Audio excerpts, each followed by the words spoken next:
Kresna Dwipayana.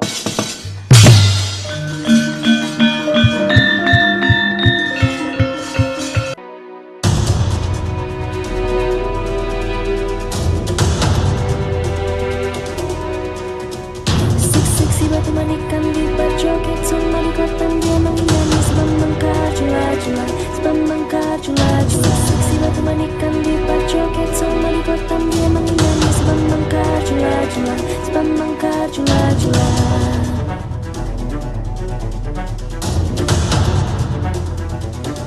Cuplak-cuplak suwange tinggal lenter membuka tondong kuda Pak Empong lerak-lere sopong guyun dele ake sir pong dele kopong sir pong dele kopong. Ampar-ampar pisangku belum masak sabigi diurung bari-bari manggalepok patah kayu bengkok dimakan api apinya cangcurupan. Rasa sayangi lihat dari jauh. Rasa sayangi lihat dari jauh. Rasa sayangi.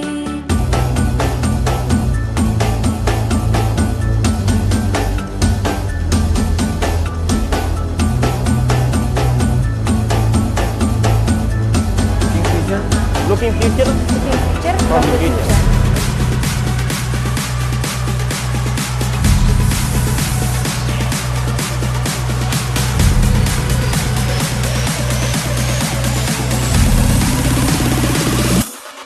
Halo Ibu Unkris, jumpa lagi dalam sesi diskusi bersama Ibu Unkris. Rekan-rekan Halo Ibu Unkris, video kali ini kami dedikasikan untuk menyemangati kembali, mengingatkan kembali tentang semangat Sumpah Pemuda yang pernah digaungkan pada 28 Oktober 1928 dan pada 2023 ini sampai pada tahun yang ke-95. Rekan-rekan Halo Ibu Unkris, topik yang akan kita diskusikan bersama pada kali ini adalah pengembangan karakter mahasiswa sebagai intelektual dan anti-bullying atau perundungan. Rekan-rekan Halo Ibu Unkris, beberapa waktu belakangan ini marak sekali pemberitaan yang memberitakan tentang bagaimana bullying terjadi baik di lingkungan keluarga ataupun juga di lingkungan pendidikan atau juga di lingkungan masyarakat. Rasanya perlu kita kembalikan kembali pemikiran yang pernah disampaikan oleh founding father kita, Bapak Soekarno, tentang pengembangan pembentukan karakter untuk generasi muda itu seperti apa.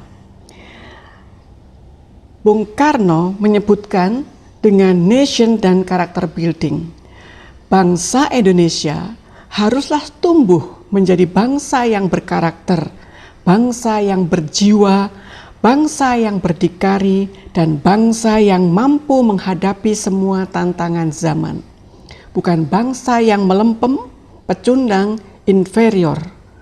Bung Karno menginginkan manusia Indonesia menjadi manusia baru yang berhati putih, berkemauan baja, bersemangat elang Raja Wali, berjiwa api yang menyala-nyala. Nation and character building yang dicanangkan oleh Bung Karno tersebut sesungguhnya merupakan visi dan misi mengindonesiakan orang Indonesia dan bukan sebagai bangsa Indonesia, tetapi berkarakter individualis, liberalis, dan kapitalis. Rekan-rekan Halo Ibu Unkris, apa yang disampaikan Bung Karno, kita lihat kondisi pada saat ini. Bagaimana media sosial kita begitu derasnya memberitakan tentang bullying atau perundungan yang terjadi di lingkungan sekitar kita. Di sesi channel Halo Ibu Unkris sebelumnya, kita sudah menyampaikan peran keluarga penting di dalam pendidikan informal. Bagaimana anak-anak kita memiliki karakter dan jiwa yang tumbuh dari keluarga. Tetapi kemudian bagaimana dia nanti kemudian berada di lingkungan masyarakat. Rekan-rekan Halo Ibu Unkris, apa sih yang disebut dengan bullying atau perundungan? Mari kita cermati bersama. Perundungan atau bullying adalah perilaku yang tidak menyenangkan baik secara verbal, fisik, maupun sosial di dunia nyata maupun dunia maya yang membuat seseorang merasa tidak nyaman, sakit hati, dan tertekan, baik dilakukan oleh perorangan ataupun kelompok. Rekan-rekan Halo Ibu Unkris, pemerintah sesungguhnya sudah membuat sebuah kebijakan tentang perlindungan anak dan sanksi terhadap perlakuan perundungan. Yang pertama adalah Undang-Undang Nomor 35 Tahun 2014 yang merupakan perubahan atas Undang-Undang Nomor 23 Tahun 2022 tentang Perlindungan Anak Pasal 76C menyebutkan setiap orang dilarang menempatkan, membiarkan, melakukan, menyuruh melakukan atau turut serta melakukan kekerasan terhadap anak. Kemudian Undang-Undang Nomor 35 Tahun 2014 yang merupakan perubahan atas Undang-Undang Nomor 23 Tahun 2022 tentang Perlindungan Anak Pasal 9 ayat 1A yang menyatakan bahwa setiap anak berhak mendapatkan perlindungan di satuan pendidikan dari kejahatan seksual dan kekerasan yang dilakukan oleh pendidik, tenaga pendidik, sesama peserta didik, dan atau pihak lain.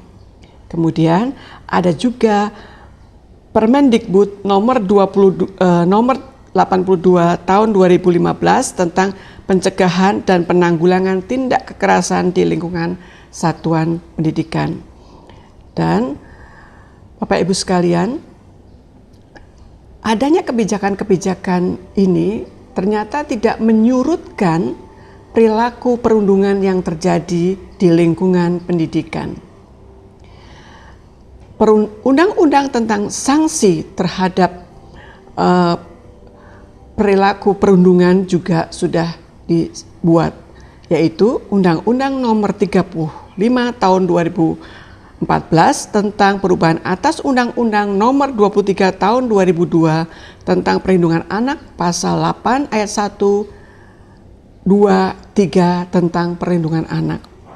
Pasal 80 ayat 1 menyatakan bahwa setiap orang yang melanggar ketentuan sebagaimana dimaksud pasal 76C dipidana dengan pidana penjara paling lama 3 tahun, 6 bulan, dan atau denda paling banyak 72 juta rupiah. Kemudian pasal 80 ayat 2 dalam hal anak sebagaimana dimaksud pada ayat 1, luka berat maka perlu dipidana dengan pidana penjara paling lama 5 tahun dan atau denda sebanyak 100 juta rupiah. Pasal 80 ayat 3 dalam hal anak sebagaimana dimaksud pada ayat 2 mati maka pelaku dipidana dengan pidana penjara paling lama 15 tahun dan atau denda sebanyak 3 miliar rupiah. Pidana ditambah sepertiga dari ketentuan sebagaimana dimaksud pada ayat 1, 2, ayat 3 apabila yang melakukan penganiayaan tersebut adalah orang tua. Sesungguhnya warga negara sudah dilindungi dengan kebijakan dan sanksi yang sudah disiapkan. Tetapi mengapa bullying itu terjadi dan itu terjadi di keluarga, di rumah, kemudian di media sosial, kemudian di sekolah dan di lingkungan masyarakat. Bentuk-bentuk dari bullying itu sendiri bisa fisik, non-fisik, cyber, non-verbal, verbal, ataupun non-verbal tidak langsung. Begitu mengerikan tindakan-tindakan bullying yang terjadi. Dan kita melihat di media sosial berapa anak-anak muda kita mati bunuh diri atau mati karena dianiaya oleh teman satu dan yang lainnya. Beberapa waktu lalu kita ingat peristiwa perundungan yang dilakukan oleh anak seorang pejabat dari keuangan yang kemudian berdampak sangat luar biasa bagi negara bangsa ini. Untuk itu mari kita lindungi anak-anak kita dengan cara memberikan edukasi yang baik kepada generasi muda seperti yang disampaikan oleh Bung Karno, bagaimana membentuk karakter dan akhlak mulia dari generasi muda kita. Rekan-rekan, halo Ibu Unkris, ternyata dampak bullying itu tidak hanya kepada korban, tetapi juga kepada saksi dan juga kepada pelaku daripada bullying itu sendiri. Dampak korban bullying pada korban itu biasanya menyebabkan gangguan emosional dan mental, kemudian juga mengalami kecemasan, depresi, stres, dan kehilangan kepercayaan diri. Bullying juga menyebabkan isolasi sosial, perasaan kesepian, dan penurunan kualitas hidup secara keseluruhan. Kemudian dampak bullying yang terjadi kepada saksi bullying biasanya mengalami perasaan tidak menyenangkan dan mengalami tekanan psikologis yang berat. Saksi bullying juga berpotensi merasa terancam dan ketakutan bakal menjadi korban selanjutnya. Kemudian terhadap pelaku itu sendiri, dampak yang terjadi adalah munculnya perilaku antisosial yang lebih parah, baik itu mencuri hingga membunuh. Pelaku merasa tidak memiliki norma atau aturan dalam berperilaku. Terlebih lagi, ia tidak mendapatkan pendamping. Hal ini membuat aktivitas agresif bila berkembang menjadi lebih buruk lagi. Bagaimana kita mencoba melakukan pencegahan terhadap bullying? Pencegahan terhadap bullying bisa dilakukan dengan cara membicarakan dengan anak seputar apa yang mereka anggap sebagai perilaku baik dan buruk di sekolah, di lingkungan sekitar maupun di media sosial. Bapak Ibu sekalian, kita tahu betul bahwa saat ini Indonesia sedang menanti yang namanya bonus demografi, yang puncaknya akan berada di tahun 2030. Kita bisa bayangkan kalau anak-anak kita memiliki perasaan-perasaan secara emosional yang tadi disebabkan oleh perilaku bullying, baik dia korban, saksi, atau pelaku, kita bisa bayangkan bagaimana kita bisa meraih bonus demografi itu sendiri. Untuk itu, Bung Karno juga menyatakan bahwa belajar tanpa berpikir itu tidaklah berguna, tetapi berpikir tanpa belajar itu sangat berbahaya. Disinilah pentingnya kita menyadarkan generasi muda kita, khususnya mahasiswa, untuk memiliki perilaku atau nation character building sesuai dengan visi dan misi yang ada di dasar negara kita, Pancasila. Bapak Ibu sekalian, generasi muda merupakan bagian penting dari masyarakat dan khususnya kepada mahasiswa. Mengapa demikian? Kita melihat bahwa pemerintah saat ini sedang berupaya begitu keras dan sistemik di dalam menumbuhkan peran penting generasi muda, khususnya di dalam menumbuhkan jiwa kemandirian, jiwa yang mampu mengatasi persoalannya sendiri.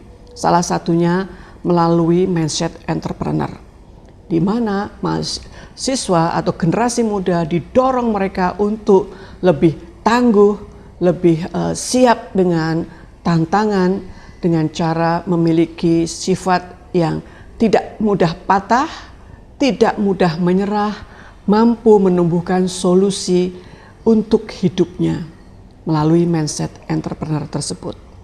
Sehingga harapan-harapan ini tidak saja muncul bagi keluarga tetapi juga bagi masyarakat. Mahasiswa atau generasi muda intelektual terdidik mestinya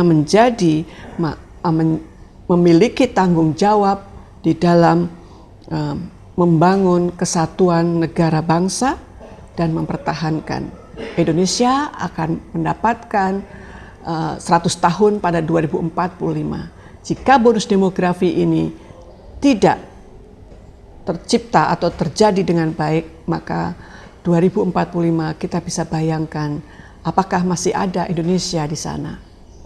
Kemudian yang kedua, bahwa mahasiswa memiliki tanggung jawab untuk mengembangkan kepribadian yang sehat dan tangguh, berkemampuan pikir, analisis dan sintesis, berilmu tinggi dan berketerampilan, serta bermoral Pancasila dan berbudi pekerti luhur. Mahasiswa juga diharapkan mampu meningkatkan partisipasi dalam pembangunan politik, ekonomi, dan sosial.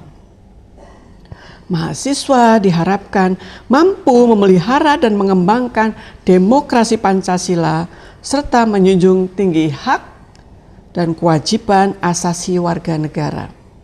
Mahasiswa diharapkan mampu mengembangkan nilai-nilai budaya luhur yang relevan guna mendorong perubahan yang terjadi. Rekan-rekan, halo Ibu Unkris, bahwa penjajahan pada saat ini sesungguhnya adalah penjajahan melalui soft power. Salah satunya adalah budaya.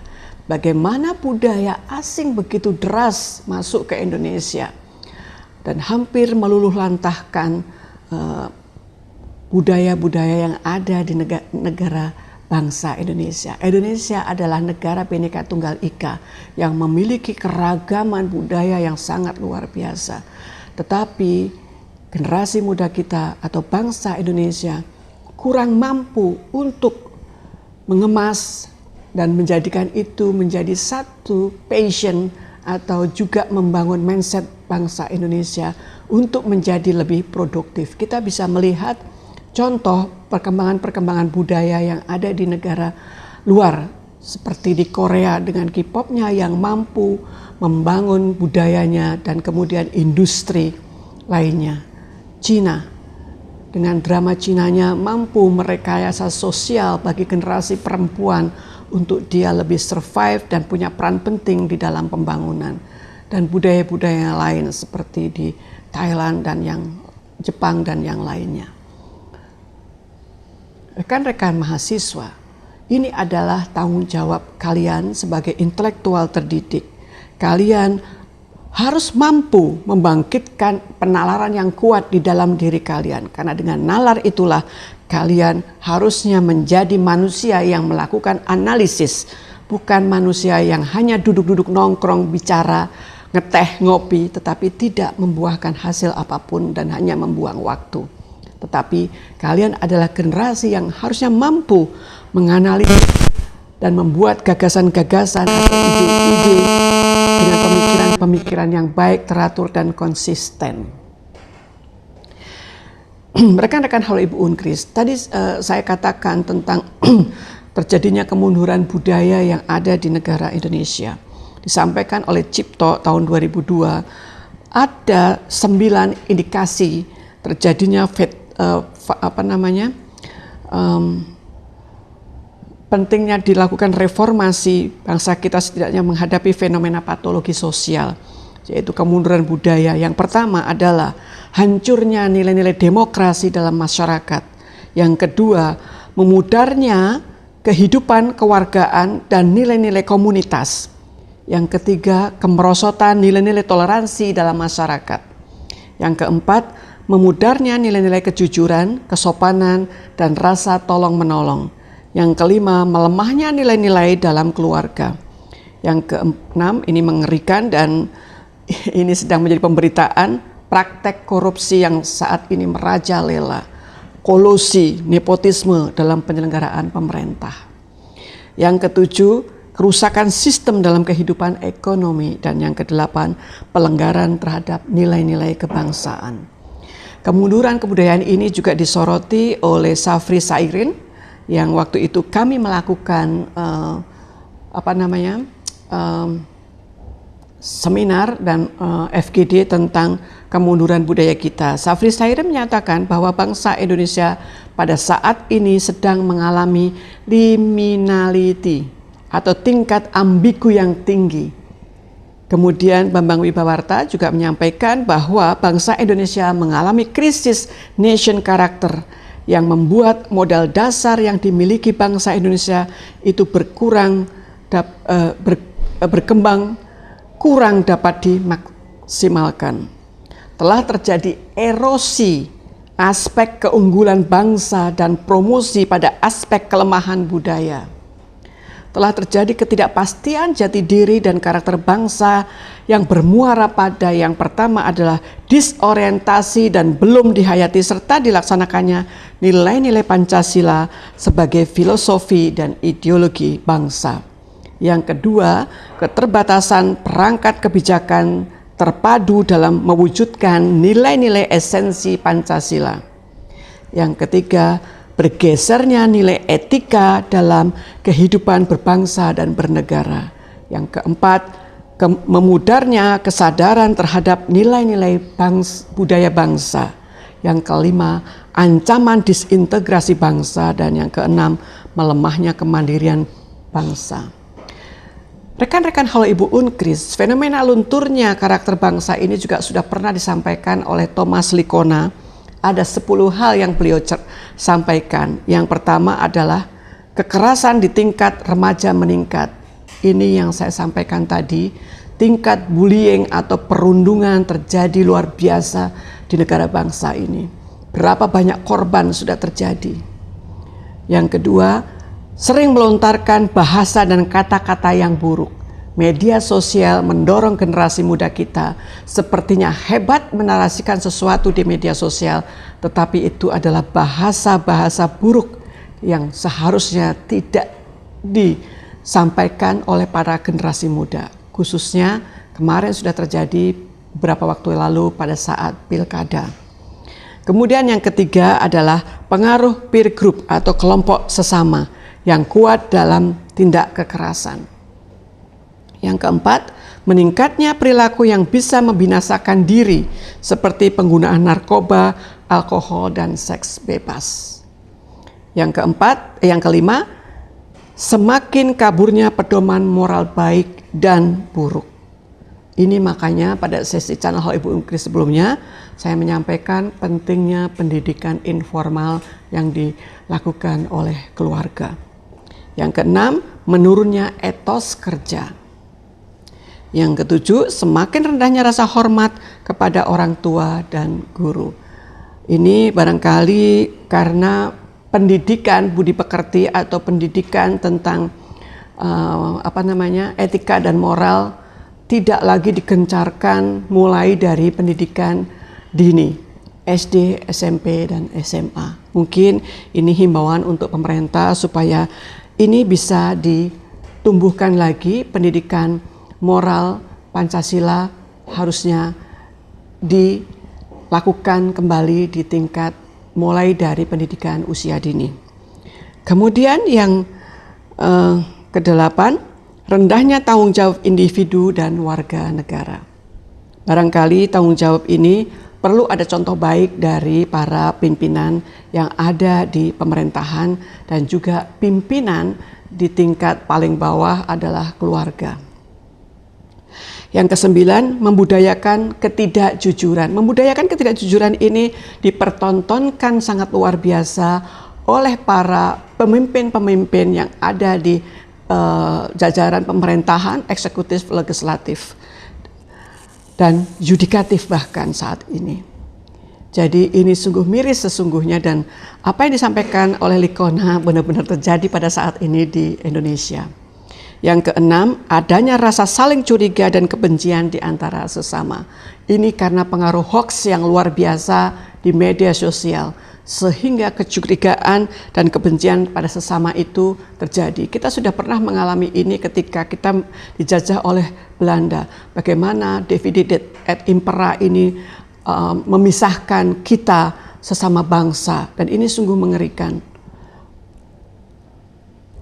Bapak dan Ibu sekalian, rekan-rekan Halo Ibu Unkris, Bila harta yang hilang, tidak ada yang hilang. Bila kesehatan yang hilang, tidak ada yang hilang. Tetapi bila karakter yang hilang, maka segalanya itu akan hilang. Rekan-rekan halo Ibu Unkris, Undang-Undang Republik Indonesia nomor 17 tahun 2007 menyatakan bahwa terwujudnya karakter bangsa yang tangguh, kompetitif, berakhlak mulia dan bermoral Pancasila yang dicirikan dengan watak dan perilaku manusia dan masyarakat Indonesia yang beragam, beriman dan bertakwa kepada Tuhan Yang Maha Esa. Tujuan daripada pembentukan karakter itu sendiri ada dua. Yang pertama adalah pembinaan watak sebagai tujuan utama pendidikan nasional, karena sasaran pendidikan itu yang terpenting adalah membangun karakter. Jadi saya ulangi sekali lagi bahwa tujuan pendidikan yang terpenting itu adalah membangun karakter. Dan yang kedua, untuk membangun kembali atau mewujudkan jati diri bangsa Indonesia yang merupakan tampilan atau pancaran dari karakter bangsa. Jadi itu tujuan pembentukan karakter. Yang ini saya lompatin saja. Bapak Ibu sekalian, saya ingin menyampaikan bahwa kami pernah melakukan FGD dan seminar nasional tentang pembentukan karakter bangsa yang perlu ditumbuh kembangkan pada tahun 2017 dan ini dihadiri oleh Presiden pada waktu pembukaannya. Kami merumuskan satu skema bahwa pembangunan nasional, pembentukan karakter atau dalam menumbuhkan nilai-nilai yang harus tumbuh itu ada pengaruh inputan, yaitu globalisasi dan adanya perang generasi keempat, dan di sana juga harus ada pembangunan nasional, yaitu ada reformasi dan amandemen Undang-Undang Dasar 1945. Kemudian inputan yang lain itu adalah kita harus menegakkan Pancasila, pembukaan Undang-Undang Dasar 45, kemudian penjelasan Undang-Undang Dasar 1945, NKRI, Negara Kesatuan Republik Indonesia, dan Bhinneka Tunggal Ika. Nah, nilai-nilai yang harus ditumbuh dan kembangkan dalam bangsa Indonesia itu harus seperti apa?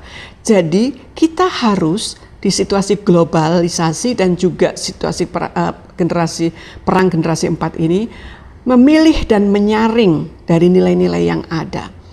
Nilai-nilai yang diinternalisasi, nilai-nilai keindonesiaan, diantaranya adalah tentang religiositas, kejujuran, disiplin, cinta tanah air, toleransi, gotong royong, dan tidak meninggalkan kearifan lokal atau local wisdom, local genius, dan local knowledge yang kita punya.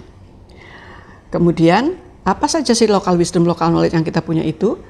Kearifan lokal adalah blueprint bagi pembangunan karakter bangsa. Karena apa? Karena pengalaman hidup bersama antara etnik dan kelompok telah menghasilkan hadirnya sejumlah kearifan lokal, kearifan nasional yang dapat dijadikan landasan bagi pembangunan karakter bangsa. Model dari atau model of adalah tata nilai yang dimiliki oleh suatu kelompok masyarakat yang dijadikan pedoman, rujukan, dan atau dalam kehidupan bersama mereka. Oleh karena itu, model dari atau model of berperan untuk memaksa masyarakat pendukung kebudayaan itu untuk mematuhi nilai-nilai yang terkandung dalam model dari atau model of tersebut dalam kehidupan mereka. Ini saya kutip dari Clifford Geertz. Nah, kemudian strategi pembangunan karakter sendiri itu seperti apa? Manusia atau bangsa Indonesia yang berkarakter haruslah mereka yang pertama religius, kemudian tanggung jawab, jujur, cerdas, etos kerja, gotong royong, kemudian mandiri, mental pemenang, cinta tanah air, disiplin, toleransi, dan waspada. Namun untuk membentuk strategi yang mewujudkan manusia atau bangsa Indonesia yang berkarakter dengan 12 hal tersebut, perlu adanya strategi pembangunan karakter, yaitu pendidikan sebagai penjuru, strategi melalui agama, strategi melalui pemberdayaan masyarakat, strategi melalui advokasi dan sosialisasi, strategi melalui pembangunan karakter dalam menghadapi perang generasi keempat, strategi pembangunan karakter dalam meningkatkan daya saing bangsa, strategi pendayagunaan kearifan lokal, strategi pembangunan karakter melalui perbaikan hukum. Metodenya menggunakan apa? Metodenya menggunakan olah hati, olah pikir, olah raga, olah karsa, atau olah rasa, atau olah karsa. Sehingga outputnya yang diharapkan adalah negara kesatuan Republik Indonesia yang lestari dan sejahtera. Rekan-rekan Halo Ibu Unkris, pembentukan karakter untuk generasi muda kita saya cukupkan sampai di sini, dan saya ingatkan kembali bahwa momentum peringatan Sumpah Pemuda kita kembali menjadi jati diri bangsa Indonesia. Jadi, isi hari mudamu dengan penuh kreativitas, kembangkan potensimu, dan inovasikan itu menjadi karya yang memberikan solusi bagi permasalahan di sekitarmu. Saya cukupkan sekian, terima kasih. Kita tunggu edisi berikutnya, dan jangan lupa untuk like, subscribe, share, dan komen di video. Terima kasih, salam Unkris. Unkris Jaya Jaya Jaya. Terima kasih sudah menonton channel Halo Ibu Unkris, dan akan hadir setiap minggunya pada hari Rabu, Kamis, dan Minggu. Jangan lupa untuk menonton, like, subscribe, komentar, dan share video. Terima kasih, salam Unkris, Unkris Jaya Jaya